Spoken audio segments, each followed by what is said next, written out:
Good morning, good afternoon, or good evening, everybody. Welcome to my YouTube channel and to another layout design video.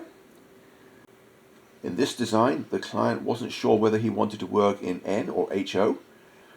He was hoping for HO, but wasn't sure whether we would be able to get a satisfactory railroad in the space that he had available.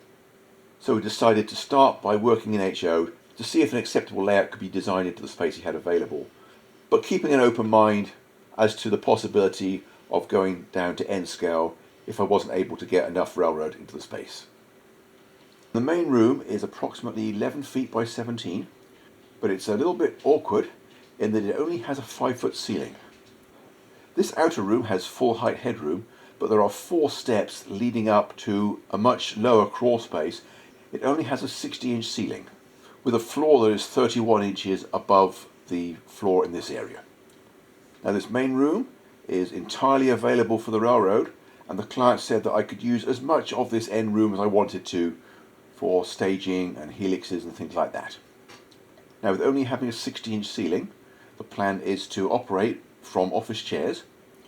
Fortunately, the client is planning on operating this with at most one other person. It'll just be him and his son, so we don't have to find a whole lot of space for multiple chairs. The client does want to run modern 6-axle diesels and full-length Amtrak cars, so we've set 30 inches as our minimum radius, and this is a 30-inch circle of track showing the size of a helix. Now at this point in the process we had not measured this outer room fully because we didn't know how important it was going to be. So at the moment it was just estimated from his rough sketches, and it's actually a lot narrower than it turned out to be, which is a good thing. This is the first layout footprint drawing that I did. This is after the client has remeasured the outer annex, and that turned out to be 7 foot 1 inch wide, and the dividing wall between the rooms is 9 inches thick. I've drawn a double track helix in this area because the client wants a continuous run, and although he's happy with a single track main line, to get a continuous run encompassing both levels you need one helix up and another one down. I've also elongated it slightly to use the full width of the annex, so that it's right up against the walls and improves the access for anything that is under and in front of it. In the main room, I drew benchwork that was 30 inches wide on all sides. I've deliberately made sure that the swing gate is set well back from the door because we don't want to have people falling down the stairs while they're operating the gate. There is a vertical water pipe in this corner, as shown by this black dot. There's also a big mess of pipes in this corner, which the client said he will neaten up and reroute accordingly so that they miss the railroad. In this corner he wasn't sure whether he wanted to move this pipe or not. Here is my first effort at drawing a main line that fits into this footprint. I've started off with a reverse loop type staging yard under the helix. The main line makes a lap of the lower level, heads up the helix, and comes out making 2 laps of the upper level with an overhead reverse loop and staging yard in the annex. And this convoluted alignment is what's necessary to use the other track of the helix to get back down again, and it comes out at this point running around the back and connecting to the main line at this point. Now, as I mentioned, this was my first attempt to get what the client wanted in the room, and when I sent this plan off to the client, it met with mixed feelings. We had another lengthy discussion as to whether to continue the design in HO or experiment with N scale to see how much more would be fitted in. And obviously we could get a lot more railroad in the space, and there'd be a lot more freedom of track routing because of course we can use 18-inch radius curves instead of 30 inches. But at length the client told me to continue working in HO because he felt there would be enough railroad for his needs, even though he wasn't totally happy with this first design. And to be perfectly truthful, neither was I. There's very limited staging space on the lower level. The continuous run doesn't tie into the main line in a particularly good location, and the client was concerned about the number of times that I pierced the wall because this was a solid concrete wall that he would have to cut through somehow. So he wanted to keep those holes as small and as few as possible. He also asked me at this point if it was possible to have separate continuous runs on both levels instead of having one continuous loop that encompassed both levels. And actually that made the design simpler. because we now only need one helix, and we have a choice of which way we can loop around it instead of having to loop one track in each direction. When we talked about the limited staging space on the lower level, the client pointed out that this south wall actually extended quite some distance and told me that I could use as much of that wall as I needed to. So here's what I came up with next. The first thing you'll notice is that I have put a long stub-ended staging yard along this wall. We're now going around 24 feet and using a sector plate as a locomotive release. Note that it's entirely diesel operated, so we don't have to turn locomotives, but he does want to operate pairs of big 6-axle diesels, so we do need a sector plate that is longer than even the longest steam error turntable. You notice here that there are no piercings on the main wall. I've limited to one piercing on each level through the short end of the wall. This is just the lower level. The upper one is more or less directly above that one, and this second trap loops around the end of it. And we're also wrapping a benchwork around this end, kind of like a peninsula. This is an idea that initially I considered and then discarded. Because of the odd floor levels, I didn't want operators moving around the end of the peninsula to follow a train and risk falling down the stairs because they're concentrating more on the train than on where they're going. But we revisited this idea because the whole of the outer room is just staging. The operators will stay in the inner room for the whole session and will only be using this outer space for restaging the trains between sessions. There is a need for 3 drop-down gates across this aisle on the outer room, but the entry through the door at the top of the stairs now has no impediments to it. Here is the upper level, and we've now limited it to just going once around this room instead of twice. Note of course that by wrapping it around the end of this wall, that lap is now a full lap of the room instead of 3/4 of a lap as it was before. So we have actually gained running distance on both levels. Now I don't think I mentioned earlier, but the client wanted the lower level to be a dense city area, and he wanted to operate an elevated train such as those in cities like New York and Chicago. So the next thing I did was to work out where the elevated train should go. Here is one option. I'm running it around the 2 long sides of the railroad, cutting through the base of this dividing wall. I've got one end loop inside the helix, and the other one, I drew it at 15-inch radius because the trains that he wants to run are quoted as having a minimum reliable curve radius of 14 inches. So that's why I worked on 15. For the double track curve, I went up to 20 inches to minimize any problems with end swing, and hopefully that will be wide enough to allow the client to avoid having to spread the track centers on the curve. So that was one option, and here is another one that I drew with the L running around these 2 walls and wrapping around the end of this center wall. The offstage reverse loop is in exactly the same place, but the visible one is moved to this corner of the room, and we're now no longer having to go through this wall. And the client preferred this one. It also has the benefit of not having to assemble quite so many of the elevated track kits, because this run is a few feet shorter. It does have a slight complexity in that we're having to put the Amtrak interchange station at the end of the room instead of on the long side, so it does somewhat limit our options at that point. But I'll get back to that later. As I mentioned, we elected to go with this version of the L. So now the Amtrak station needs to be at the end of the room. There is a very short straight at this point between the 2 easements. It does mean that it's not feasible to do any switching of passenger trains because the whole station is around a fairly sharp curve. Now at this point, apart from this curve around the end of the intermediate wall, all the visible curves are 3-foot radius on the main line with 2'10", well actually 2'9" and 7/8" on the inside track, which is a very long passing siding.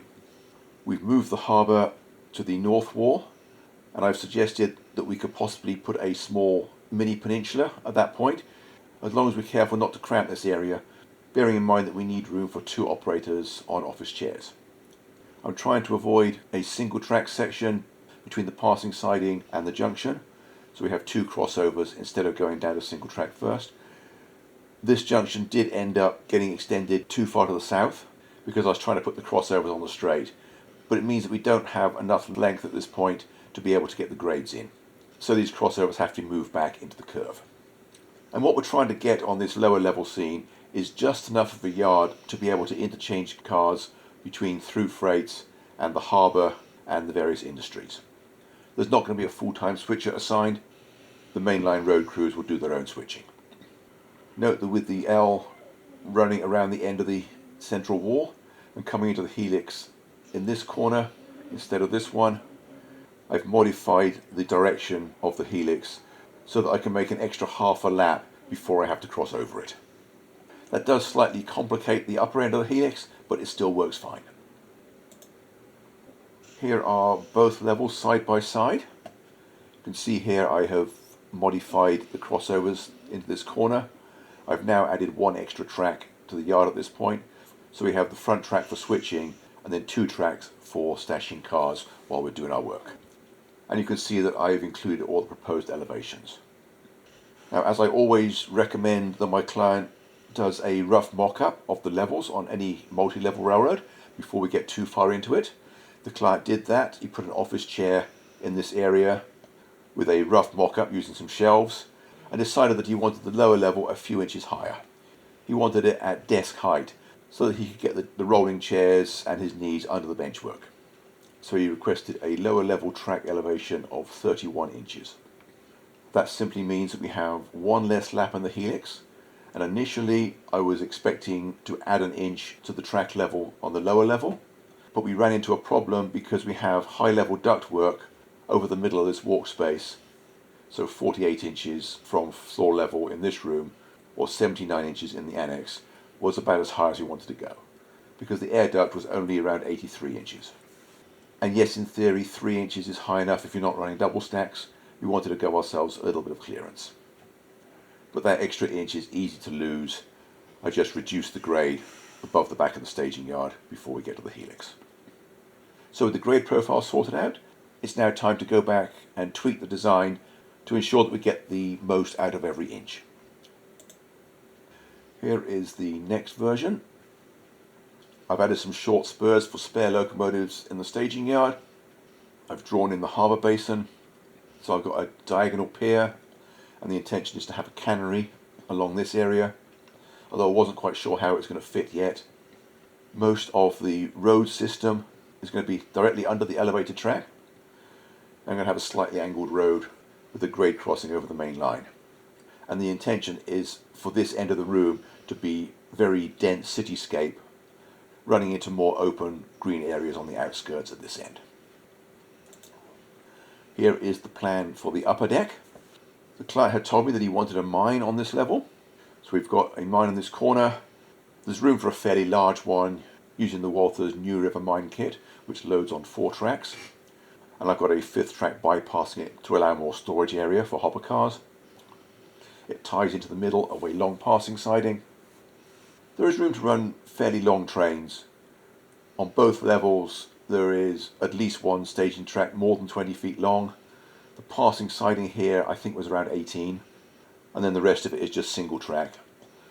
I have to put the junction for the top of the helix on the visible portion so that there is enough grade length to split it before it has to pass under itself.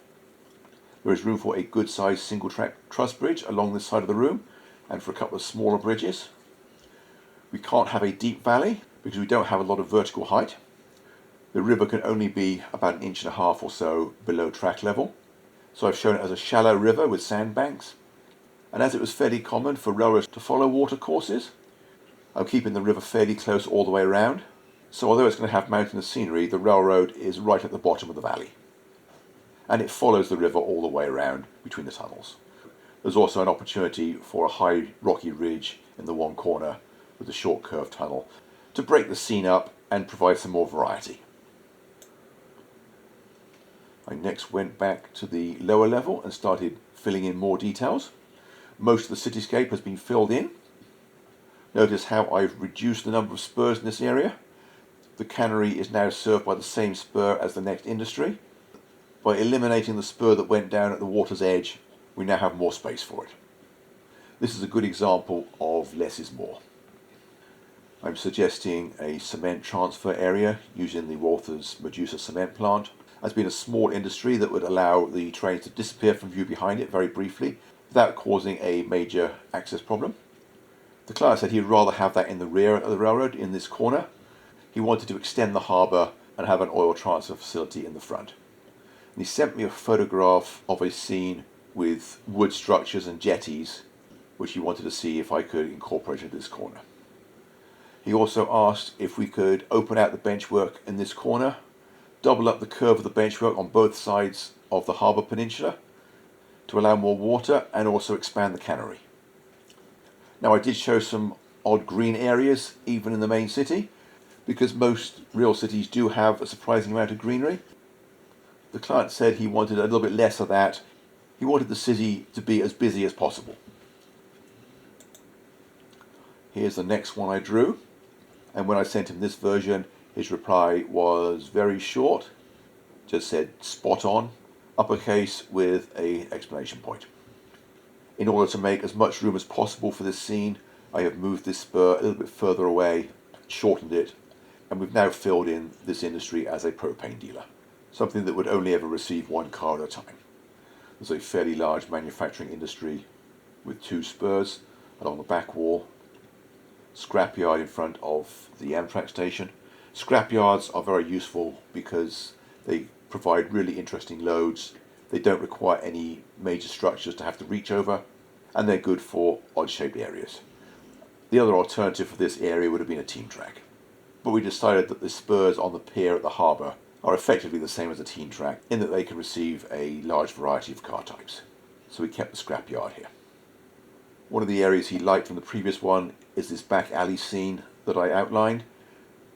So I incorporated a couple of others. I have another back alley scene over here. I put more structures in here, and there's another back alley here serving more structures. So we've now got 3 different versions of the scene that he said he really liked and wanted more of. So at this stage, all that is left to do is fill in the scenery suggestions. Here is the lower level with all the scenery suggestions filled in. As mentioned earlier, even though the city is really cramped, we've still got a few odd areas with greenery between structures, which is fairly common even in the busiest of real cities. And on the left side of the room, we're heading out of the city into more open areas.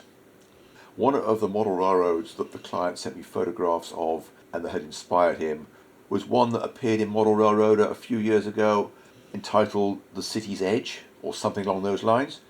It was basically a very simple section of main line passing through a very dense urban area. And as I said, that was one of the layouts that had inspired his views as to what he wanted. And the client felt that this captivated the edge of the city very well. Here is the upper deck. Probably should have mentioned earlier, we decided fairly early on that we were going to cut back the benchwork on the upper level.